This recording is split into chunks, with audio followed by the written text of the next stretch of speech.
The American people harbor many myths and misperceptions about intelligence.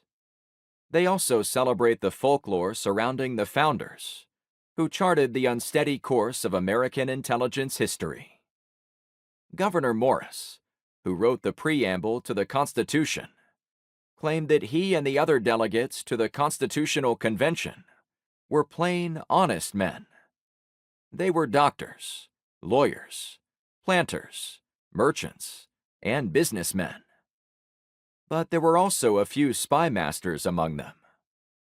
These same men who constructed the foundational document of the United States did not mention intelligence in it. To be fair, they could not. The stain of espionage would discredit them and their work. As a result, the country has had to muddle its way through, always struggling to weigh the role of intelligence in national security and statecraft against constitutional principles and precepts. Not surprisingly, contradictions and inconsistencies have abounded.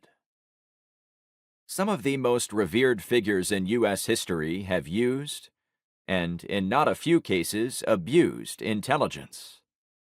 According to the popular folktale, George Washington famously professed as a youth that he could not tell a lie.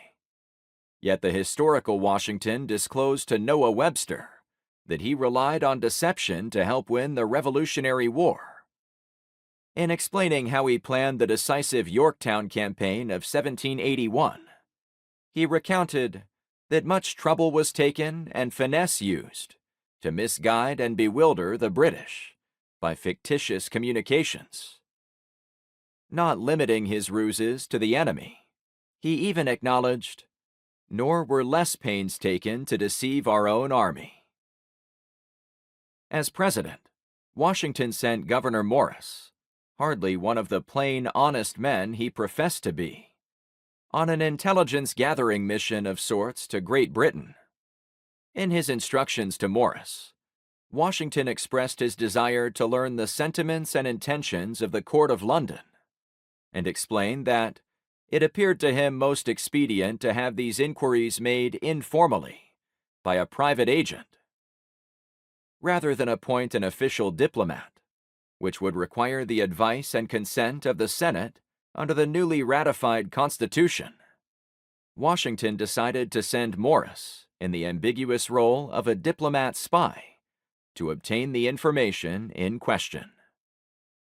Senator William Maclay, apparently bemused by the nature of Morris's work, recorded in his journal that Morris acted in a strange kind of capacity, half pimp, half envoy, or perhaps more properly a kind of political eavesdropper about the British court.